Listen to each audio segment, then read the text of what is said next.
अमेरिकामा कुन व्यवस्था सुहाउँछ त्यही व्यवस्था यहाँनिर तपाईँले चाहिँ लाद्न खोज्नुभयो भने मिल्छ?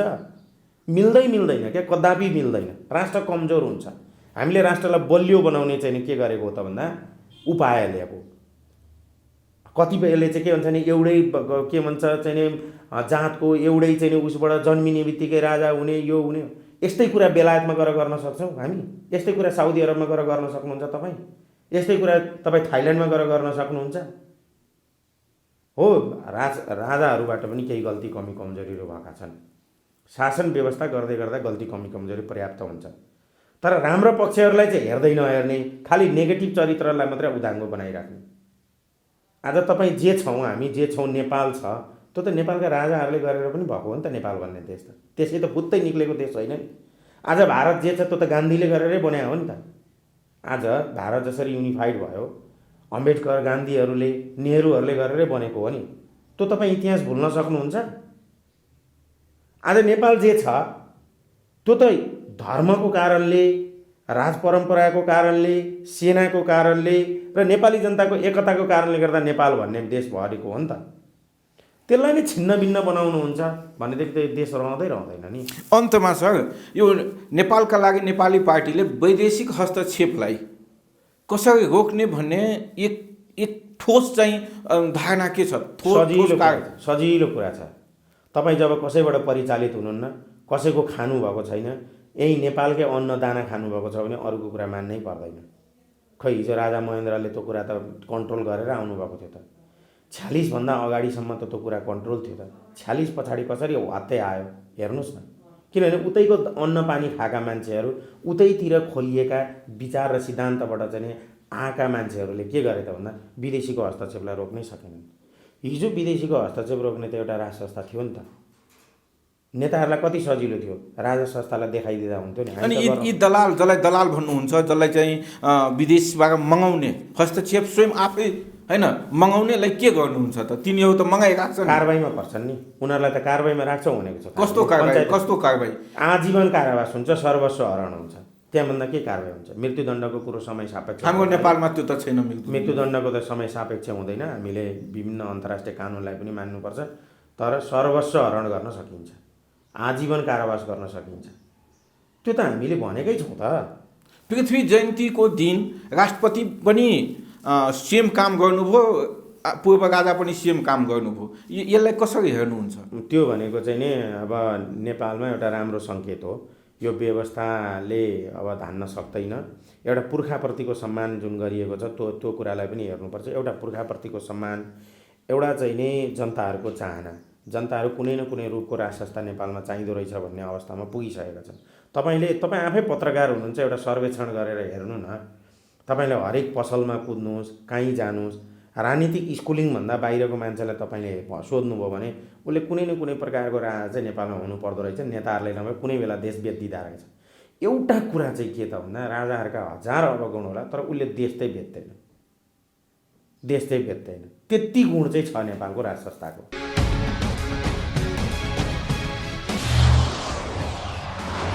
नेपालमा प्रजातन्त्र, गणतन्त्र, लोकतन्त्र सबै आयो। अहिले नेपालको मुख्य समस्या राजनीतिक समस्या हो कि नेपालमा आर्थिक समस्या बाट अप्रेरित भएर आर्थिक समस्याका कारणले राजनीतिक अन्योलता सिर्जना भएको हो? सरले के चाहिँ यसमा देख्नु भएको छ? प्रश्नका लागि धन्यवाद अनिलजी। वास्तवमा नेपालमा समस्याले गिजोलेको समस्याहरू छन्। यो एकपक्षीय र एकाङ्गी रूपमा आएको समस्याहरू छैन। राजनीति आफैमा एउटा अशुद्ध छ। राजनीति जस्तो छैन। न्यायालय जस्तो छैन। अर्थतन्त्रमा देश आर्थिक रूपमा टाँट पल्टेको अवस्थामा छ। यसका विभिन्न फ्याक्टरहरूले गर्दाखेरि यहाँ काम गरेका छन्। कुनै पनि पेसा, कुनै पनि व्यवसाय, कुनै पनि सेवा त्यो राइट म्यानले गर्यो भनेदेखि त्यो त्यहाँ सफल हुन्छ। त्यो म्यानेजरियल स्किल भएको मान्छेले म्यानेजमेन्ट गर्यो भने कुनै पनि संस्था सफल हुन्छ। नेपालमा चाहिँ कस्तो हो त भन्दा राजनीति अराजनीतिक व्यक्तित्वहरूले गर्ने, गुन्डालाई लगेर मन्त्री बनाउने, गुन्डाका चरित्र र तस्करका चरित्र भएका मान्छेहरू राजनीतिमा हाबी हुने, गुन्डाहरूले राजनीति गर्ने, अनि त्यहाँ पछाडिबाट गएर आर्थिक रूपमा कुनै पनि विषयमा जानकार नै नभएका मान्छेहरू चाहिँ गएर अर्थमन्त्री भइदिए। त्यहाँ पछाडिबाट गएर सामाजिक रूपमा कुनै पनि समाजसँग नजोडिएका मान्छेहरू सामाजिक क्रियाकलापमा आइदिने, यस्ता किसिमका चाहिँ नि उशृङ्खल कार्यहरूले गर्दाखेरि देशमा राजनीतिक समस्या आयो, आर्थिक समस्या आयो, धार्मिक समस्या आयो। धर्म र राजनीतिलाई लगेर के गरियो त भन्दाखेरि जबरजस्त जोड्ने, छुट्याउने कामहरू गरियो। यी विभिन्न समस्याहरूमा चाहिँ नि गिजो लिएर आइयो। यो गिजो लिएर आउनुमा चाहिँ नि विदेशी चलखेलमा हाम्रा देशका सम्पूर्ण निकायहरू फसे र यो व्यवस्था पनि आयातित भयो। यो नेपाल सुहाउँदो, नेपाललाई चाहिँ नि मिल्ने व्यवस्था पनि भयो र व्यवस्था आयातित, राजनीति आयातित, विचार आयातित, सिद्धान्त आयातित, आर्थिक नीति आयातित, सम्पूर्ण कुरा आयातित भइसके पछाडि आयातित कुराले धान्न सक्दैन। त्यसकारण अहिलेका समस्याहरू चाहिँ विकराल बन्दै गए र लगभग यो विस्फोटको अवस्थामा पुगेको देखिन्छ। राजनीतिक रूपले जति पनि परिवर्तन भए पनि, कथित रूपमा जति आन्दोलन भए पनि जनजीविकासँग सम्बन्धित विषयहरूमा त थोरै पनि परिवर्तन भएको देखिँदैन।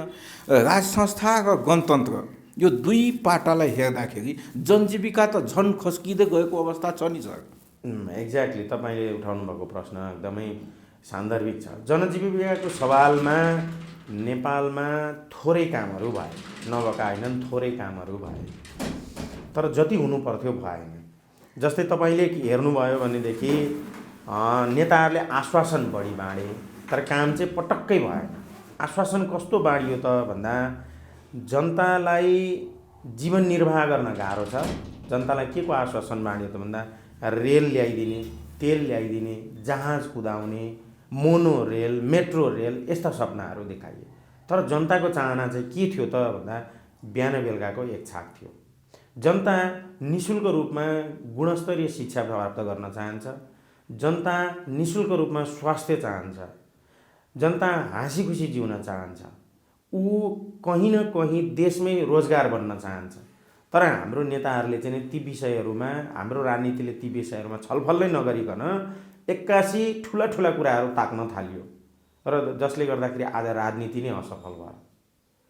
यो कुरा चाहिँ कस्तो त भन्दा केपी ओलीले ठुला ठुला सपनाहरू देखाइए, काममा चाहिँ केही पनि भएन। केही समयमा केही कामहरू भएकाहरू देखिन्छन्, तर ती भनेका नगन्य कुराहरू। एउटा छोरो मान्छे जन्मेपछि उसको जुङ्गादारी पलाउँछ, त्यो सामान्य कुरा भयो। हो त्यस्तै खालका विकासहरू देखे, तर देखिने खालका विकासहरू भएन। जसरी सिङ्गापुरले आफूलाई विकसित बनायो, जसरी हङकङ विकसित भयो, जसरी दक्षिण कोरिया विकसित भयो, जसरी चाहिँ चीनले विकासमा फड्को मार्यो, त्यो किसिमका विकासहरू भएन। हाम्रो देशमा पनि सम्भव थियो। हामी त्यही हेरीफेरीमा हाम्रो देशमा प्रजातन्त्र आयो, त्यही फेरीमा उदारीकरण भयो, उदारीकरणको नीति आयो, त्यही फेरीमा चाहिँ नै व्यवस्थाहरू परिवर्तन भए, तर यहाँ काम भएन। कारण के त भन्दाखेरि जनताको चाहना एकातिर, तर नेताहरूको चाहना एकातिर। नेताहरू पत्खोर भए, भ्रष्ट भए। देशमा जनजीविकाको सवालमा केही पनि काम नहुनुको एउटा मूल जड नै भ्रष्टाचार हो। भ्रष्टाचार यस्तो मौलाएर गयो कि तपाईँले हेर्नुभयो भने तपाईँले व्यवस्थासँग जोड्नतिर लाग्नुभयो। व्यवस्थालाई हेर्नुभयो भने पञ्चायतमा पनि भ्रष्टाचार थियो, तर यस्तो छरपष्ट थिएन। भ्रष्टहरूलाई कारबाही गरिन्थ्यो, त्यहाँ तुरुन्तै कारबाही हुन्थ्यो, ऱ्यापिड कारबाही हुन्थ्यो। तर अहिले के भयो त भन्दा गणतन्त्रमा भ्रष्टाचार जति गर्न सको त्यसको प्रोफाइल त्यति नै धेरै राम्रो हुन थाल्यो। जति धेरै तपाईँले अपराधमा संलग्न हुनुभयो त्यसको त्यति नै राम्रो के हुने हो त राजनीतिमा प्रोफाइल बन्ने भयो। मान्छे मारेर आयो भनेदेखि राजनीतिज्ञ हुने भयो, नेता हुने भयो। मान्छे कुट्यो भने नेता हुने भयो। अपराध र राजनीतिलाई छुट्याउनै सकिएन। त्यो कारणले गर्दाखेरि आज जनताका जनजीविकाका कुराहरू एकातर्फ छन्, नेताहरू चाहिँ नै ऐयासीमा जिन्दगी बिताइरहेका छन्। जनताहरू विलासी भए, नेताहरू विलासी भए, जनताहरू दुखी गरिबको दुखी गरिब भए। आज पनि नेपालमा 60 लाख मान्छे बिहान एक छाक केही खायो भने भरे बेलुका के खाउँ भन्ने स्थितिमा छ। 60 लाख जनता भोकै बस्नुपर्ने बाध्यता छ। यस्तो स्थितिमा पुर्याइयो। अब तपाईँ हामी चाहिँ के भन्छौँ त भन्दाखेरि यहाँ अलिकति प्रश्न उठाइयो भने गणतन्त्रलाई यसले के गर्छ विरोध गर्यो, धर्मनिरपेक्षताको विरोध गर्यो संज्ञा। गणतन्त्रले जब भातै खान दिँदैन, जनताको घाँस बाँस कपाससँगै त्यो गणतन्त्र कुनै पनि व्यवस्था पुग्दैन भने त्यो व्यवस्था टिक्दैन। हिजो पञ्चायत नटिकेको कारण पनि तिनै थिए। यो बहुदलीय व्यवस्था पनि त्यही अनुसारको थियो 47 पछाडि 62-63 पछाडि आएको यो गणतान्त्रिक व्यवस्था पनि टिक्दैन। किन त भन्दा यसले जनताका लागि काम गरेन। आज तपाईँले हेर्नुहोस् न सत्तामा कस्ता मन्त्रीहरू छन्। सत्तामा गुन्डालाई लगेर मन्त्री बनाइएको छ। प्रहरीले त्यही मान्छे गुन्डा हो भनेर चरितार्थ गरेको मान्छे, गुन्डाको नाइके भनेको मान्छे आज मन्त्री छ। तपाईँ कल्पना गर्न सक्नु कुनै देशमा यस्तो हुन्छ? कुनै देशमा एउटा मन्त्रीले अर्को मन्त्रीलाई त वन तस्कर होस्, त हतियारको तस्कर होस्, तस्कर गरिस् भनेर यस्तो आरोप प्रत्यारोप हुन्छ? कुनै देश यस्तो छ? होइन, नेपाल पुरानो बिहारको लालू प्रसाद यादवको बिहारमा पनि यस्तो हुँदैन थियो। नेपालमा अर्थतन्त्रलाई हेर्ने दृष्टिकोण चाहिँ निग्लेक्ट एभोइडिङ जस्तो छ नि। अर्थतन्त्रको विषयमा अनुसन्धान नगर्ने। अब विकसित हुनको लागि त अर्थतन्त्र मजबुत हुनु पर्यो। एक्ज्याक्टली। अनि त्यो अर्थतन्त्रको सम्बन्धमा त्यो सिरियसली गम्भीरताका साथ नलिइकन कस्तो चाहिँ देश बनाउन खोजेको यी राजनीतिक दलहरूले हो। तपाईँले एकदम राम्रो प्रश्न उठाउनु भयो। आज आर्थिक रूपमा देश टाँड पल्टेको छ। 95% आयातमा निर्भर छ यो देश। अफ्रिकाको युद्धको देश पनि यस्तो छैन। कुनै देश 95% आयातमा निर्भर हुन्छ? जति बजेट छ त्यति बजेट घाटा छ, विदेश घाटा छ, वैदेशिक घाटा छ। बजेट जति उठ्छ, रेभेन्यू जति उठ्छ, राजस्व जति उठ्छ, त्यो राजस्वले कर्मचारीलाई तलब खाउन नपुगेर 2.5 खर्ब रुपियाँ पैसा त ऋण लिनुपर्छ हामीले कर्मचारीलाई तलब खुवाउनलाई। ऋण गरेर यो व्यवस्था पाल्न सकिन्छ? आर्थिक रूपमा समृद्धि कसरी हासिल गर्नुहुन्छ जबकि तपाईँ यो देशको बजेटले कर्मचारी नै पाल्न सक्नुहुन्न? ऋण गरेर तपाईँ कति दिन बाँच्नुहुन्छ? हेर्नुहोस्, हामी यति ऋणमा फसाइसक्यो कि यो व्यवस्था र नेताहरूले हामीलाई यति धेरै आर्थिक रूपमा जर्जर अवस्थामा पुर्याइसक्यो कि एक दिन यस्तो समय आउँछ विदेशीहरूले त ऋण दिँदै जान्छन्।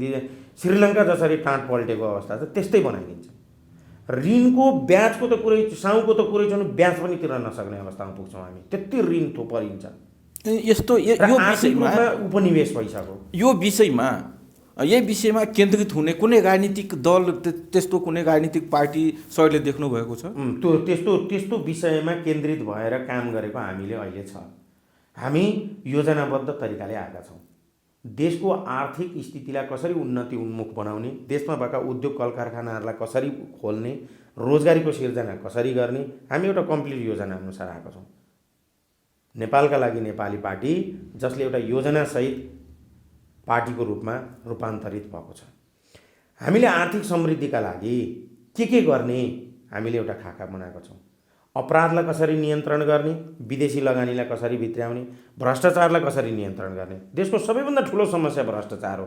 तपाईँले भ्रष्टाचारीलाई मात्रै कारबाही गर्नुभयो भने यो देशको 10 वर्षको भन्दा बढी बजेट आउँछ। त्यति धेरै भ्रष्टाचारीहरू छन् यहाँ। तपाईँले आर्थिक कुराको त कुनै नेपालमा विकास गर्नका लागि आर्थिक कुराको त कुनै अभाव नै छैन। यहाँ भएका भ्रष्टहरूलाई मात्रै कारबाही गर्नुभयो भने 10 वर्षको बजेट बन्छ। यहाँ तपाईँले के ल्याउनुहुन्छ? मेट्रो रेल ल्याउनुहुन्छ कि मोनोरेल ल्याउनुहुन्छ कि चिल्लो बाटो बनाउनुहुन्छ कि स्कुल बनाउनुहुन्छ, शिक्षा स्वास्थ्यलाई निःशुल्क गर्नुहुन्छ कि यीको पैसा ल्याउनुहुन्छ? नेपालका लागि नेतृत्वलाई त्यो ठाउँसम्म पुर्याउनु। नेपालका लागि नेपालीको पार्टी भन्नुभयो। यो पार्टीको अहिलेसम्मलाई हेर्दा यो विगत 10 वर्षकै मात्रै कुरा गरौँ भने त्यो यस्ता पार्टीहरू थुप्रै भइसकेछ नि। छन्। अहिले पनि तपाईँले हेर्नु भने 133वटा पार्टी त धर्दै भएका छन्। कारबाही गरे शुद्ध 90-79वटा कतिवटा पार्टीहरू छन्।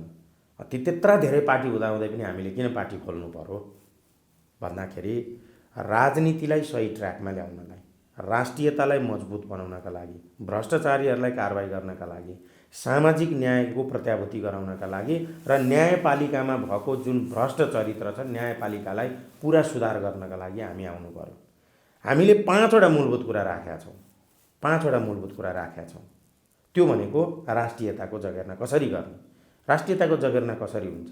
आज हाम्रो राष्ट्रियता अत्यन्तै सङ्कटको स्थितिमा छ। आज हाम्रो सीमा मिचिएको छ। आज हाम्रो राष्ट्र प्रमुखले कुनै पनि देशको राष्ट्र प्रमुखसँग गएर कुरा गर्ने स्थिति छैन। हाम्रो देशको प्रधानमन्त्रीले भारतको छिमेकी देशको मुलुकको प्रधानमन्त्रीसँग गएर हाम्रो देशको यो सीमाको समस्या छ, समाधान गरौँ भनेर भन्न सक्ने स्थिति छैन। भारतका राजदूत र राजदूतावासका कर्मचारीहरूले देशलाई चलाइरहेको स्थिति देखिन्छ। हेर्नुहोस् राष्ट्रियता कहाँ पुग्यो हाम्रो। अनि त्यहाँ पछाडिबाट गएर भ्रष्टाचारको कुरा गर्नुहुन्छ भने देश भ्रष्टाचारमा लगभग एसियाको पहिलो नम्बर 1, विश्वमा लास्टबाट फेरि त्यो फर्स्टै आउँछ नेपाल। भ्रष्टाचार लास्टबाट फर्स्टै आउँछ। त्यस्तो स्थिति छ। भ्रष्टाचार घर घरमा छ। भ्रष्टाचार हरेक पार्टीमा छ। यो भ्रष्टाचारीहरूलाई कारबाही गर्नका लागि के गर्नुपर्छ, भ्रष्टाचारका स्रोतहरू के हुन्, त्यो कुरा हामीले भनेका छौँ। त्यस्तै गरेर हामीले सामाजिक न्यायलाई कसरी प्रत्याभूत गर्ने, आज पनि जुन गरिबी छ, आज पनि जातीय जुन विभेद छ, यी कुराहरूलाई कसरी न्यूनीकरण गर्न सकिन्छ, धार्मिक रूपमा जुन विभेदीकरणहरू छन् ती कुराहरूलाई कसरी न्यूनीकरण गर्न सकिन्छ, त्यो योजनासहित हामी छौँ। त्यस्तै गरेर तपाईँले हेर्नुभयो भनेदेखि यो देशको अर्को समस्या भनेको न्यायपालिकाको सुधार गर्नु छ। न्यायपालिका आज न्यायपालिका जस्तो छैन, त्यो भ्रष्टहरूको अखडा बनेको छ। न्यायपालिकालाई सुधार गर्नु छ, न्यायाधीशहरूलाई सही ट्र्याकमा ल्याउनु छ, त्यो न्यायपालिकामा न्यायाधीशहरूको सम्पत्ति छानबिन गर्नु छ। पञ्चायत कालदेखि हालसम्म सत्तामा बस्नेहरू, राजनीतिज्ञ, उच्च ओहदाका कर्मचारी वा चाहिँ सरकारी सेवा उपभोग गरेका मान्छेहरूको सम्पत्तिको छानबिन गर्नु छ। त्यो मात्रै छानबिन गर्ने हो भने 10 देखि 12 वर्षको बजेट बन्छ। हामी त्यो काम गर्छौँ। देशलाई समृद्ध बनाउनका लागि यीको पैसा पर्याप्त छ। एमसिसी जस्तो राष्ट्रघाती सम्झौता ल्याउनु पर्दैन। एकातिरबाट लिपुलेक र लिम्पियाधुरामा हाम्रो सीमा मिचिएको छ, अर्कोतिरबाट एमसिसी जस्तो राष्ट्रघाती सम्झौता आउँदैछ। हेर्नुहोस् हाम्रो राष्ट्रियता कहाँ पुग्न लाग्यो। हामी केही सीमित पैसाका लागि हाम्रो राष्ट्र नै बेच्न लाग्दैछौँ, गिरवी राख्दैछौँ। हामी हाम्रो राष्ट्रलाई नै बन्धकमा राख्दैछौँ।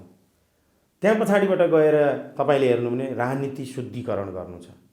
काङ्ग्रेस अशुद्ध छ, एमाले अशुद्ध छ, माओवादी अशुद्ध, हरेक पार्टी अशुद्ध छन्। कारण भ्रष्टाचार। यी भ्रष्टहरूलाई कारबाही गरिदिइसके पछाडि त्यहाँ पछाडि ती पार्टीहरू पनि शुद्ध हुन्छ। राजनीतिले सही ट्र्याकमा काम गर्न सक्छ। त्यस कारणले गर्दा पार्टीभित्र भएका भ्रष्टहरूलाई कारबाही गर्नका लागि नेपालका लागि नेपाली जन्मेको हो। निर्वाचन प्रणालीमा सुधार गर्नका लागि नेपालका लागि नेपाली जन्मेको हो। निर्वाचन नै नेपालको भ्रष्टाचारको प्रमुख स्रोत हो। निर्वाचन प्रणालीलाई सुधार गर्नुपर्ने छ। निर्वाचन प्रणालीमा सुधार गर्नका लागि हामीले विभिन्न कुराहरू राखेका छौँ। पञ्चायत कालदेखि अहिलेसम्म शासन सत्तामा भएकाहरूको सम्पत्ति छानबिन गर्ने, निर्वाचनमा चाहिने ई भोटिङको व्यवस्था गर्ने, विदेशमा हुने नेपाली नागरिकलाई पनि भोटिङको व्यवस्था गर्ने, संसद मन्त्री हुन नपाउने, प्रत्यक्ष निर्वाचित प्रधानमन्त्री हुनुपर्ने, यस्ता व्यवस्थाहरू गर्न सकिन्छ निर्वाचनका लागि। जुन गुन्डा परिचालन गरेर, पैसा परिचालन गरेर, ओभर के भन्छ चाहिँ पम्पलेटिङ प्रचारहरू गरेर चाहिँ मतदाताहरूलाई प्रभावित गर्ने, भोजभतेर लगाउने जुन सिस्टम छ निर्वाचनको, त्यसलाई कम्प्लिट चेन्ज गर्नुपर्छ। त्यो काम गर्नका लागि हामी सक्षम छौँ। सकेको कुरालाई 1 मिनटका लागि हामीले मानिहाले पनि विगतमा जस्तै गणतन्त्रवादी नेताहरू आउँदा पनि यस्तै मिठो मिठो कुरा गर्नुभयो। विगतदेखि राप्रपाले त सुरुदेखि नै म यो देशलाई बचाउँछु, राष्ट्रवादी पार्टी मै हुँ भनेर भन्दै आए। अनि पछि गएर कमल थापा झन् उल्टै विरोध गर्न थाल्नुभयो। अनि यो पार्टीलाई अन्त गर्ने कुनै उपाय छ तपाईँसँग? किन नहुनु? तपाईँले एउटा चाहना राख्नुभयो, दृढ इच्छा राख्नुभयो भनेदेखि यही देशबाट मान्छे जन्मिने हो। तपाईँले मलाई विश्वास गर्नुभयो भनेदेखि मैले त्यो काम गर्ने हो। जनतालाई विश्वासमा लिएर काम गर्ने हो। भोलिका दिनमा हामी जनतालाई विश्वास नलिकन कुनै काम गर्छौँ भनेर भनेका छैनौँ नि। तपाईँले जस्तो अहिले प्रश्न राखेको कुरा चाहिँ गणतन्त्रवादी नेताहरूले पनि हिजोका दिनमा यसो भन्थे, केही पनि भनेका थिएनन्। उनीहरूको कुनै योजनै थिएन। उनीहरूलाई बस विदेशीको योजना यहाँनिर लाद्नु थियो, विदेशीहरूलाई यहाँ यो देशबाट केही कामहरू लिनु थियो। अब विदेशीका स्वार्थमा काम गर्नु थियो, त्यही कामहरू उनीहरूले गरे। तर देश विकास कसरी गर्ने भन्ने कुरामा चाहेर पनि गर्न सक्दैन। कमल थापाको पार्टीले त भनेको, कमल थापा सुन्नु न, कमल थापाको विषयमा कुरा गर्नुहुन्छ भने कमल थापा पञ्चायतका लिगेसी भएका मण्डले हुनुहुने, मण्डलेलाई सीमित रूपमा विश्वास गरेकै हुन् मान्छेले है। राप्रपा भनेको मण्डलेहरूको पार्टी हो। त्यो मण्डलेको पार्टीलाई केही सीमित रूपमा विश्वास गरेको, त्यो पनि धर्मको विषयमा मात्रै है। यसले विकास गर्छ, समृद्धि हासिल ल्याउँछ, यसले चाहिँ ठुलो राजनीतिक रूपमा उथलपुथल ल्याउँछ भनेर नि। कम्तीमा नेपालमा धर्मनिरपेक्षता चाहिँ काम लाग्ने कुरो होइन। यो मुलुक सुहाउँदो छैन र धर्मनिरपेक्षताको विरुद्धमा बोल्छ कि भनेर धर्मावलम्बीहरूले, धर्म मान्नेहरूले विश्वास गरेको मात्रै हो। राप्रपाले देश विकास गर्छ भनेर विश्वास गरेकै होइन। राप्रपा राष्ट्रवादी पार्टी पनि होइन, राप्रपा राष्ट्रघाती पार्टी हो। अन्य राजनीतिक दलहरू जस्तै राप्रपा पनि राष्ट्रघाती पार्टी हो। तपाईँले प्रशस्त उदाहरण देख्न सक्नुहुन्छ। महाकालीको कुरा हेर्न सक्नुहुन्छ। 46 भन्दा अगाडि राप्रपाका मान्छेहरू सत्तामा थिए, 46 पछाडि राप्रपाका मान्छेहरू प्रधानमन्त्री भए, तर पनि देशको हालत यस्तो किन छ? तपाईँले तीबाट मूल्याङ्कन गर्न सक्नुहुन्छ। राप्रपाको आन्तरिक राजनीतिबाट चाहिँ नि नेतृत्वमा परिवर्तन आएको छ। कमल थापा त्यो त्यहाँनिरको चाहिँ नि एउटा नेतृत्व लिन सक्ने क्षमताका थिएनन्, नेतृत्व दिन सक्ने लायकका मान्छे थिएनन्, उनलाई परिवर्तन भएको छ। तर त्यसको मतलब के होइन त भन्दा राप्रपाले देशमा चाहिँ नि समृद्धि ल्याउँछ, देशको व्यवस्थालाई परिवर्तन गर्छ अनि देशका नागरिकहरूलाई चाहिँ नि समृद्धशाली बनाउँछ, सार्वभौम बनाउँछ, के भन्छ राष्ट्रवादी बनाउँछ भन्ने चाहिँ होइन। ऊ आफै अराष्ट्रवादी हो, ऊ आफै राष्ट्रघाती पार्टी हो। कसरी राष्ट्र? सबै राष्ट्रघातीहरूले घेरेको पार्टी होइन, मण्डलीहरूको पार्टी होइन। त्यस कारणले गर्दाखेरि ती त नक्कली मुद्दा लिएर आउनेहरू त कति छन् नि यहाँ। सरले धर्मनिरपेक्षताको कुरा गर्नुहुन्छ। यो धर्मनिरपेक्ष देश हो यो त। यहाँ त क्रिस्चियन धर्मको प्रचार प्रसार भएको छ। कुनै एक धर्मको प्रचार प्रसार भनेको त्यो धर्मनिरपेक्षता होइन। यही कुरालाई त हामीले विरोध गरेका हौँ त। यो त धर्मनिरपेक्षता नेपालका लागि असुहाउँदिलो कुरो भयो। युरोपमा धर्मनिरपेक्षता सेक्युलरिजमलाई एउटा भाषामा प्रयोग गरिएको थियो वा अर्कैको रूपमा चाहिँ व्याख्या गरिएको थियो। नेपालमा आएर चाहिँ धर्मनिरपेक्षता भनेको धर्म समाप्त गर्नु हो भन्ने रूपमा चाहिँ नेपालको राजनीतिक दलहरू लागे। आज धर्मका विरुद्धमा नेपालका ठुल्ठुला राजनीतिक दलकै मान्छेहरू कसरी बोल्छन्? यिनीहरू बहुरूपीहरू हुन्। धार्मिक व्यक्तित्वहरूलाई लिएर पनि हिँड्छन्, धर्मको विरोध पनि गर्छन्। एकातिर रामदेवसँगको सम्बन्धलाई हेर्नुहोस्, अर्कोतिर मन्दिर भत्काएको चरित्रलाई हेर्नुहोस्। यी बहुरूपीहरूबाट देशको विकास हुन्छ भन्ने कुरा तपाईँले सम्भव मान्नुहुन्छ? अघि तपाईँले जस्तो कुरा उठाउनु भएको थियो, यो देशको राजनीति नै बहुरूपीको हातमा भयो है। तपाईँले ठुल्ठुला राजनीतिक दलहरू, नेपालमा भएका राजनीतिक दलहरूका मान्छेलाई हेर्नु नि, ती सब बहुरूपी हुन्। यिनीहरू एउटा मात्रै रूपका छैनन् है, देखिँदा नेपाली नागरिकता लिएका मान्छे हुन्। यी अधर्मी हुन्, यी अराष्ट्रवादी हुन्, यी भ्रष्टाचारी हुन् र भ्रष्टाचारलाई प्रशय दिने प्रमुख व्यक्तिहरू हुन्, पात्रहरू हुन्। तपाईँले नामै किटेर भन्नुहुन्छ भने तपाईँले शेरबहादुर देउवालाई हेर्नुहोस्, प्रचण्डलाई हेर्नुहोस्, केपी ओलीलाई हेर्नुहोस्, माधव नेपाललाई हेर्नुहोस्, कमल थापालाई हेर्नुहोस्। यी सबै भ्रष्टहरूका नाइके हुन् जसले यो देशलाई यो अवस्थामा पुर्यायो। 80 लाख युवाहरूलाई बेच्यो। यस्तो पनि व्यवस्था हुन्छ जसले देशको युवा बेच्छ? तपाईँ भन्नुहुन्छ धर्मनिरपेक्षता, सङ्घीयता र गणतन्त्र चाहिँ हाम्रो उपलब्धि हो। यस्तो पनि देश हुन्छ जुन सङ्घीयताले चाहिँ देशै पाल्न सक्दैन? यस्तो देश हुन्छ, यस्तो व्यवस्था हुन्छ? अनि हामी आज पनि यही व्यवस्थाको के भन्छ गुणगान गाएर बस्ने? यो त सिस्टम टिक्दैन, टिकाउनै सक्दैन नेताहरूले। किनभने देश अहिले दलालीहरूको हातमा छ। अनि त्यो दलालले कहीँ देश बनाउँछ? दलालले आफ्नो फाइदाको लागि काम गर्छ नि। र हरेक राजनीतिक दलहरू चाहिँ के गर्छन् त भन्दा आफ्नो पार्टी, आफ्नो कार्यकर्ता, आफ्नैका लागि मात्रै काम गर्छ। देशका लागि काम गर्ने यहाँ कुनै पनि पार्टी छैन। देशका लागि काम गर्ने बेलामा नेताहरू के भन्छ भने वैदेशिक हस्तक्षेप छ, हामीलाई कामै गर्न दिएन। ती सबै नदिने बजुले आइतबार बार्छन् भने जस्तै हो। उनीहरू नै विदेशीहरूका गुलाम हुन् त। विदेशीले पालेका मतियारहरूले, तपाईँले तपाईँको घरमा राखेको नोकरले जे अराए त्यही काम गर्छ नि। घरमा राखेको कुनै कामदारले के गर्छ? त्यो कामदारले त तपाईँले जे अराउनु भयो त्यही काम गर्छ। अहिलेको राजनीतिक दल पनि त्यस्तै हो। भारतले जे अराए त्यही काम गर्छ, अमेरिकाले जे अराए त्यही काम गर्छ, युरोपियन युनियनले जे अराए त्यही काम गर्छ। नेपालीको मुद्दामा उनीहरूले काम गरेको कहीँ कतै देख्नुहुन्छ? कोरोनाको 24 लाख भ्याक्सिन कहाँ गयो सरकारलाई थाहा छैन। यस्तो पनि सरकार हुन्छ? देशमा आएको कोरोनाको 24 लाख भ्याक्सिन कहाँ गयो थाहा छैन। भ्याक्सिन घटोला, भ्याक्सिन कहाँ गयो थाहा छैन। त्यसको जवाब दिनु पर्दैन? नागरिक पनि त्यस्तै भयौँ, हामी जनता पनि त्यस्तै भयौँ। हामीलाई कुनै पनि कुराको मतलबै छैन। मरेको लाससरी बाँचिरहेछौँ हामी नेपाली। यस्तो व्यथितिलाई पनि सहेर बाँच्ने पनि कहीँ हुन्छ? हामी त यस्तो अवस्थामा पुगिसक्यौँ कि कुनै पनि बेला देशमा यस्तो खालको दुर्घटना हुन सक्छ कि देशै रहने वा नरहने भन्ने अवस्थामा पुगिसक्यो। धेरैजनाले हामीलाई के भन्छ भने तिमीहरू राजावादी हो, हिजोकै अवस्था फर्काउन लाग्यो, यो त्यो आरोप लगाउने गर्छन्। हिजोको अवस्था र व्यवस्था फर्काउन लागेको होइन क्या, नयाँ परिवेशमा जान खोजेको, राष्ट्रियतालाई बचाउन खोजेको। यहाँ के गर्छ? तिमीहरू राजावादी हो भने तपाईँ गौरव गर्नुहोस् न। हामीले हाम्रो देशकै मान्छेलाई राष्ट्र प्रमुख बनाउनुपर्छ भनेको छौँ, विदेशीको दलाललाई राष्ट्र प्रमुख बनाउँछ भनेको छौँ र? हामीले देश सुहाउँदो व्यवस्थाको कुरा गरेको छौँ। गौरव गर्नुहोस् न नेपाली जनताले। हामीले विदेशीको तन्त्र यहाँ ल्याउँ भनेका छैनौँ। गौरव गर्नुहोस् न। हामीले नेपालको धर्म, संस्कृति, कला, सम्पदालाई संरक्षण गर्नुपर्छ, त्यो सापेक्ष हुनुपर्छ, हिन्दू, बौद्ध, किराँत सापेक्ष हुनुपर्छ भने यसमा गौरव गर्नुहोस् न। यो 3 तहको सङ्घीय व्यवस्थालाई 2 तहमा ल्याउँ, एक तहलाई खारेज गरौँ, देशको बजेट बस्छ, त्यो निमुखा जनताहरूका लागि खर्च गरौँ न। कसैलाई मुख्यमन्त्री बनाउनका लागि सङ्घीय व्यवस्था ल्याउने भन्ने कुरो हुन्छ। स्थानीय निकायलाई जन्मदेखि मृत्युसम्मको सम्पूर्ण अधिकार दिउँ न, तीबाट काम भइहाल्छ। बिचको लेयर नेता व्यवस्थापन गर्नका लागि सङ्घीयता ल्याउने हो। सङ्घीय प्रणाली भनेको नेता व्यवस्थापन गर्ने प्रणाली हो र होइन नि। त्यही भएर त हामीले के भनेको त भन्दा हामीले नयाँ परिवेशबाट विकल्प दिउँ। अनि तपाईँको पार्टी नेपालका लागि नेपाली पार्टी यसको मुख्य एजेन्डा के त अलिकति स्पष्ट पारिदिनुहोस् न। मैले भने त अघिको 5 वटा होइन, यो कुन व्यवस्था ल्याउँछ? यसले राजतन्त्र ल्याउँछ कि गणतन्त्र ल्याउँछ कि? राजतन्त्र ल्याउँदैन। यसले लोकतन्त्र सहितको राजसंस्था लिएर आउँछ।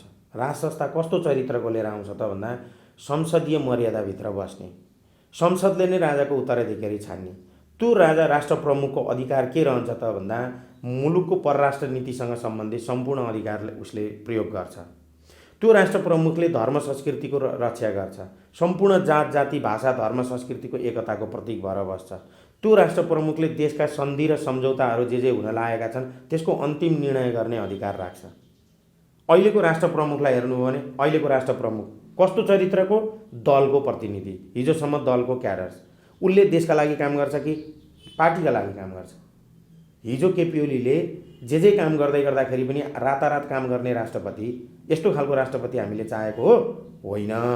त्यही भएर नेपाल सदियौँदेखि राज परम्परामा चलेको देश हो। यो हिन्दूहरूको 1.25 करोड हिन्दूहरूको गौरवको विषयसँग जोडिएको छ राज संस्था। त्यसलाई हामीले गौरवको विषय बनाऊँ। फेरि हिजोको जस्तै निरङ्कुश चरित्रको भनौँ या चाहिँ पञ्चायती शैलीको भनौँ वा राजतन्त्रात्मक देशहरूमा भएका साउदी अरबको जस्तो राजा ल्याउन खोजेको होइन। हामीले एउटा मियोको रूपमा गार्जियनसिप भूमिका निर्वाह गर्ने। विश्वमा थुप्रै यस्ता देशहरू छन् जहाँ राजा छैनन्। त्यो देशहरूले पनि सीमा रक्षा गरेका छन्।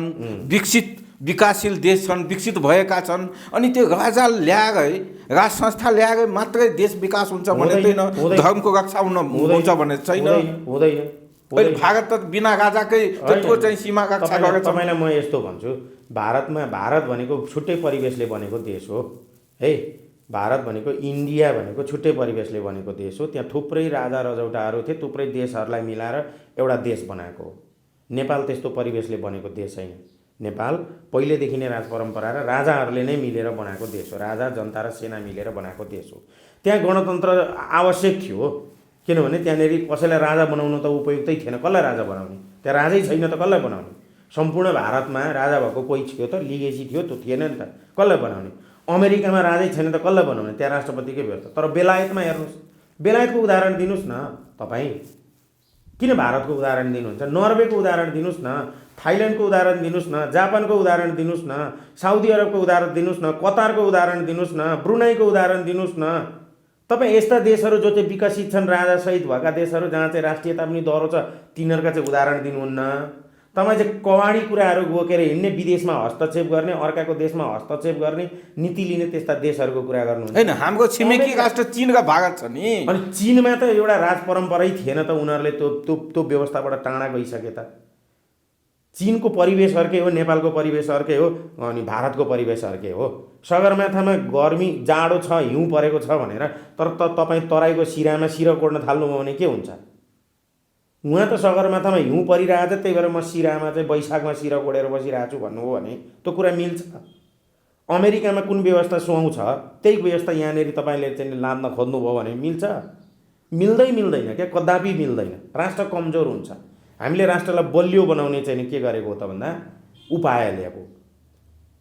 कतिपयले चाहिँ के भन्छ नि, एउटै के भन्छ चाहिँ जातको एउटै चाहिँ उसबाट जन्मिने बित्तिकै राजा हुने, यो हुने। यस्तै कुरा बेलायतमा गएर गर्न सक्छौँ हामी? यस्तै कुरा साउदी अरबमा गएर गर्न सक्नुहुन्छ तपाईँ? यस्तै कुरा तपाईँ थाइल्यान्डमा गएर गर्न सक्नुहुन्छ? हो, राजाहरूबाट पनि केही गल्ती कमी कमजोरीहरू भएका छन्। शासन व्यवस्था गर्दै गर्दा गल्ती कमी कमजोरी पर्याप्त हुन्छ। तर राम्रो पक्षहरूलाई चाहिँ हेर्दै नहेर्ने, खालि नेगेटिभ चरित्रलाई मात्रै उदाङ्गो बनाइराख्ने। आज तपाईँ जे छौँ, हामी जे छौँ, नेपाल छ, त्यो त नेपालका राजाहरूले गरेर पनि भएको हो नि त। नेपाल भन्ने देश त त्यसै त फुत्तै निक्लेको देश होइन नि। आज भारत जे छ त्यो त गान्धीले गरेरै बनायो हो नि त। आज भारत जसरी युनिफाइड भयो, अम्बेडकर, गान्धीहरूले, नेहरूले गरेरै बनेको हो नि।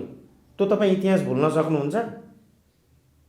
आज नेपाल जे छ त्यो त धर्मको कारणले, राज परम्पराको कारणले, सेनाको कारणले र नेपाली जनताको एकताको कारणले गर्दा नेपाल भन्ने देश भरेको हो नि त। त्यसलाई नै छिन्न भिन्न बनाउनुहुन्छ भनेदेखि त देश रहँदैन नि।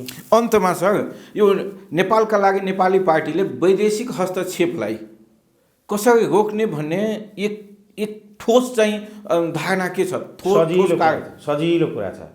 तपाईँ जब कसैबाट परिचालित हुनुहुन्न, कसैको खानुभएको छैन, यही नेपालकै अन्न दाना खानुभएको छ भने अरूको कुरा मान्नै पर्दैन। खै हिजो राजा महेन्द्रले त्यो कुरा त कन्ट्रोल गरेर आउनुभएको थियो त। 46 भन्दा अगाडिसम्म त त्यो कुरा कन्ट्रोल थियो त। 46 पछाडि कसरी वात्तै आयो हेर्नुहोस् न। किनभने उतैको अन्न पानी खाएका मान्छेहरू, उतैतिर खोलिएका विचार र सिद्धान्तबाट चाहिँ आएका मान्छेहरूले के गरे त भन्दा विदेशीको हस्तक्षेपलाई रोक्नै सकेनन्। हिजो विदेशीको हस्तक्षेप रोक्ने त एउटा राज संस्था थियो नि त। नेताहरूलाई कति सजिलो थियो, राजा संस्थालाई देखाइदिँदा हुन्थ्यो नि। अनि यी दलाल, जसलाई दलाल भन्नुहुन्छ, जसलाई चाहिँ विदेशबाट मगाउने हस्तक्षेप स्वयं आफै होइन मगाउनेलाई के गर्नुहुन्छ त? तिनीहरू त मगाइराख्छन्, कारबाहीमा पर्छन् नि। उनीहरूलाई त कारबाहीमा राख्छौँ भनेको छ। कस्तो कारबाही? आजीवन कारावास हुन्छ, सर्वस्व हरण हुन्छ।